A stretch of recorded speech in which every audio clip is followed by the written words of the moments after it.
Welcome everybody to the A Little Less Fear podcast. I'm your host for the show, Dr. Lino Martinez. Oh yeah.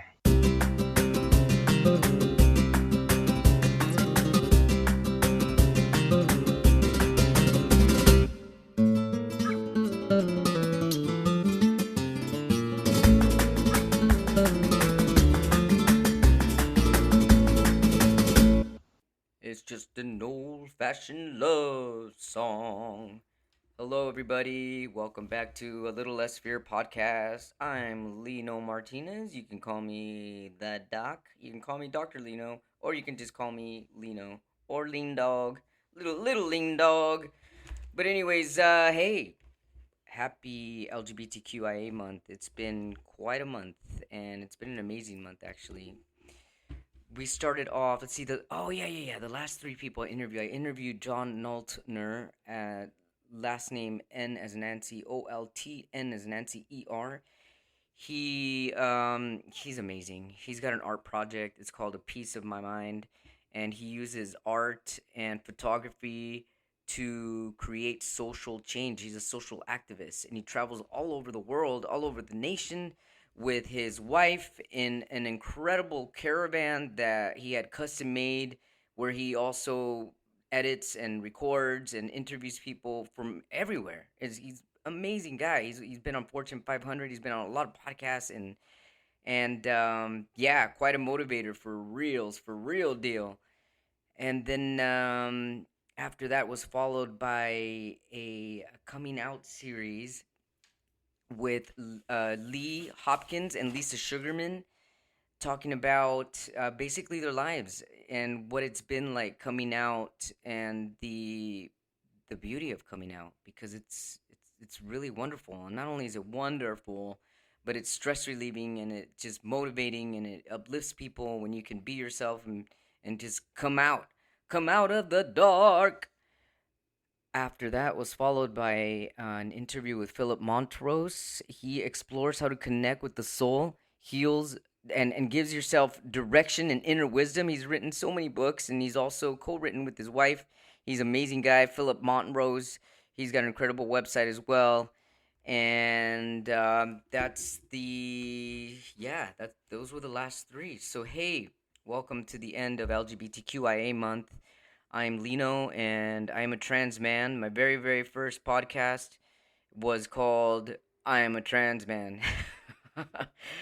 And let me tell you, it was not easy to record. Now that I can look back over 90 something episodes, I'm losing count, but they're amazing. Everybody is equally valid, and it's just been an amazing, beautiful journey.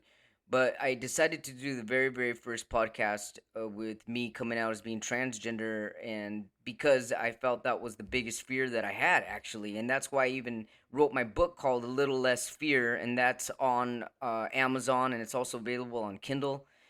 And I decided to name the podcast A Little Less Fear as well, because there was always fear, and I got tired of having fear. You know, I'm tired of fears. Everyone's got fear. People are living in fears, and when you're living in fears, you're drowning yourself. You're not allowing yourself to breathe. You're not giving yourself your own personal motivation to just be yourself. Be you. And yeah, so I I guess I got the balls to come out, and it was not the easiest podcast. It was probably the hardest one. Was the first one. They always say it's the hardest one anyway, but for me, it was hard because I just straight up went for it, and I just wanted the world to know, hey, people are gonna want to know. I'm here to represent humanity, and one of my representations is who I was before, and who I was before was a female. Her name was Carolina. She was beautiful. She was awesome. She was a badass biatch, and I've carried a lot of her energy with me. She still lives with me. I mean, I'm so grateful to have been both genders. I transitioned when I was 34 years old, a 34-year-old female, and by then I had already completed my doctorate in clinical psychology. So I've got her to thank so much. She gave me a bachelor's degree, a master's degree, and a doctorate degree, and she overcame over 30 surgeries. Lino has overcome about 10 surgeries. But for those tuning in for the first time, I also have a genetic disease called Muckle-Wells syndrome that's statistically 1 in a million in the United States and 1 in every 500,000 in Europe, because it's more common in the European descent. So how my story goes here is, well, I always thought I was a boy. From the time I was a little kid, I thought I was a boy, and I realized I wasn't a boy, or that I was different than other boys when my I was being babysat by my uncle, and these two boys showed me their weenie ween. And when I reached in my pants to grab mine, I then realized I didn't have a weenie weenie. And but you know what? I still didn't think I wasn't a boy. I just thought I was missing something that they had, and it just wasn't a big deal after that. I still wanted to play with the boy. I wanted to be like a boy.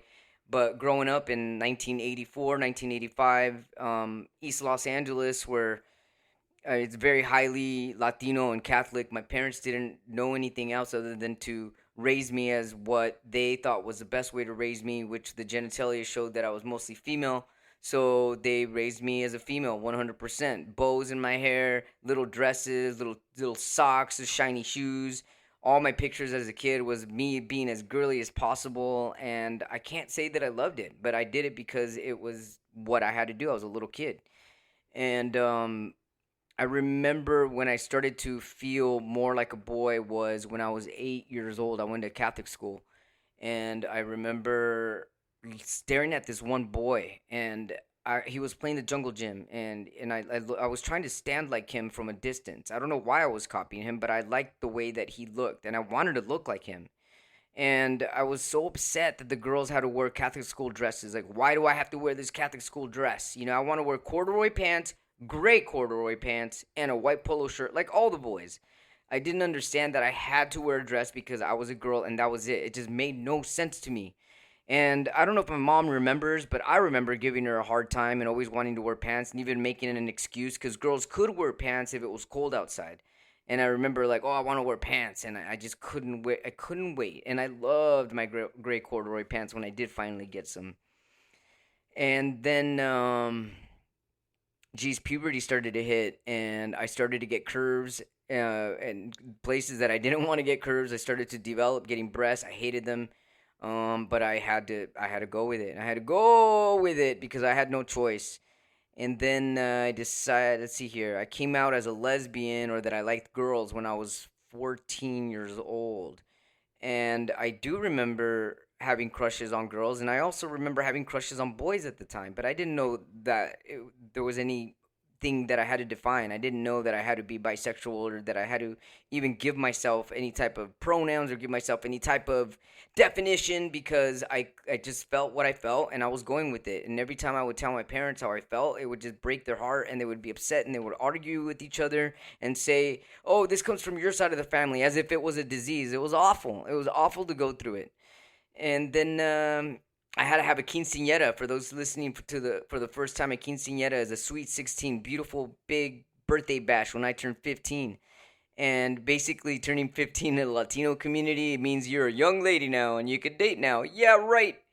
But that's that's how it was. I had a huge birthday, and it was really beautiful, and I actually really enjoyed myself. Did not enjoy the whole hair, getting my nails done, getting lipstick, and wearing this beautiful dress that I had to wear, but I did it to please my family.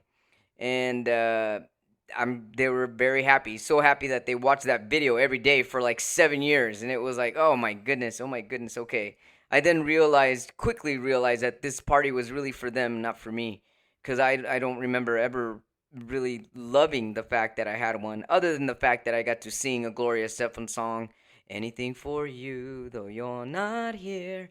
It was "Anything for You," and it was the first time that I sang in front of a lot of people. And I believe we had about 300 people, and I was nervous, and I did a really great job. Thank you, Gloria. You rock.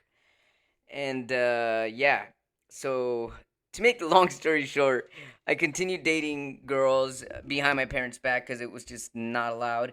And then in between, I had a lot of people telling me, "Hey, how do you know you're a lesbian if you haven't been with a guy? You haven't been with the guy." So again, to please society, to please the world, I started being with guys, and lo and behold, I did not hate it. I actually liked it. So now I started identifying as I'm sorry, as a bisexual. But when I was with the girl, I said I was a lesbian. When I was with the guy, I said I was straight. And I just went with it. It's just how it was in 1994, 1995, 1996. And then let's see, let's continue here on with the years. Oh my goodness, I'm 42 years old now. If you want to know the entire story, you can check out my book, A Little Less Fear Pod. I'm sorry, that's my podcast. Oh my goodness, slow down. A Little Less Fear book. It's a memoir about my entire story from the time I was born through all the surgeries that I've had to help me survive this crazy genetic disease, along with my transition, my gender, my sexuality. You'll find it all there. So, to make the long story short, when I was 21, I was in a relationship with a female. The longest relationship I had with a female was about 2 years. And I remember telling her how I felt like I was a guy. And I realized this at a party that she had. It was her birthday party, and she had invited a lot of her lesbian friends. And they were like, very like butch lesbians, and then there were the femme lesbians, and they were very artsy, and they were really accepting and really loving. But I remember asking some of the lesbians that looked more masculine if and privately, I asked them during at the same party. I'd asked them if they ever felt like a man, like a guy, when they were with their girlfriend, and they said no, and they both said no, and they both looked at me kind of odd, like, why are you asking this? I'm a lesbian, and I'm proud, and I'm happy. And I remember just not feeling that lesbian feeling. I always felt like a man when I was with a woman. And I remember telling my girlfriend at the time, I told her how I felt, and she was so accepting. She even allowed me to explore looking more masculine, cutting my hair shorter, wearing less makeup, letting my armpit hair grow, letting my leg hair grow. And she was very welcoming. So was her mother. So dear, bless her heart. She was very, very welcoming, and I was just very grateful for that relationship and having me explore that part of myself. And then I dated some guys in between. I tried to enforce myself to be as feminine as possible. I even tried being straight. I even let my hair grow long. I had the curves. I had a beautiful female body, and I wore a lot of lipstick, a lot of makeup, and I was a hot girl. Let me tell you, I was very beautiful, and it was fun. It was fun playing the part, and I'll say playing the part because it wasn't me. It wasn't satisfying who I was as a person, the person masculine energy that I feel alive today. And yeah, so then my disease started to activate. I say activate, but it may have activated a long time ago. But it started to progress when I was 26 years old, and in between then, between 26 years old, and I was dating men and women again. And the last girlfriend I had was when I was 34 years old, and by then I had already had, oh geez, I want to say a little over 25, 30 surgeries or so. And it was all to save my urinary bladder, that I basically lost my ability to pee because of this disease. But at the time, I had a girlfriend, and I had revealed to her that I was transgender. And because I had just been discovering, since I spent so much time alone, home, disabled, I was able to do a lot of research. And that's when transgender, that's when Jenner, what's her name? I'm so sorry, Jenner. Jenner, I can't think of your name right now because my mind is going a little too fast. But anyways, when Jenner came out as being a trans woman, I started exploring more of what it means to be trans, and I was like, oh my goodness, this is it. This is me. And then it just all made sense to me. I'm a man. I've always been a man, and I've always felt comfortable wearing a hat or sunglasses or basketball shorts, t-shirts. And even in my closet, when I was a female, I had my female side clothes and my male side clothes. And the female side clothes were for society, and my male clothes were when I was home alone by myself. And I realized that that home alone by myself person was who I am now. And I wanted to be more of that person because that's where all the joy was. That's where all the love was. And I knew that if I didn't become that person, the person that had all that joy, the person behind the doors, if I didn't become that person, I was going to die, and that this disease was going to take my life. And so, lo and behold, when I decided to transition, things started aligning up for me. I found the right doctors. I got on the right medications. I even had four more surgeries, in addition to all the surgeries that I already had endured. And I had these surgeries to complete my transition, to complete myself, and into feeling wholesome. And I've been single since. I've been single since I started my transition at 34 years old, and I'm 42 years old now. I've dated only men because women, for some reason, actually, I've dated one woman, and she was a young girl. I can't even say she's a woman because she was like 19. Oh my goodness, but I was 36, 37 at the time. I feel awful about it. I'm so sorry. I feel awful about it because I was going through puberty, everything was brand new to me, and that's what I was attracting. I was attracting people at that age, the same pubescent level. And I quickly realized it wasn't for me, and I wish her well, definitely wish her lots of love. and I've been attracting a lot of men lately, and so I've been dating men. But overall, I feel myself very free spirited. I'm not sure. I mean, I say I'm pansexual, but I'm not 100% sure if that clearly defines me. But right now, that is a definition that suits me well. Pansexual meaning that I don't date, that I don't judge people that are male, female, or transgender, or demi fluid, or any of those new terms that exist. That some of them I'm still trying to grasp an understanding of. But other than that, I just represent love, and I represent humanity. I represent people that are disabled. I represent the deaf community. I represent transgenders. I represent gay, straight, cis, all of the above, all of the colorful colors that are seen and unseen. I am here to motivate people and to make a change in the world. And the change is to bring everybody together. I can't wait to share my future with all of you. And I'm so grateful that all of you have come along with me on this beautiful journey. Thanks so much. Thanks so much for making this a successful podcast. This is for you. This is for all of you. And keep shining bright. I love you all. Thank you for tuning in to A Little Less Fear podcast.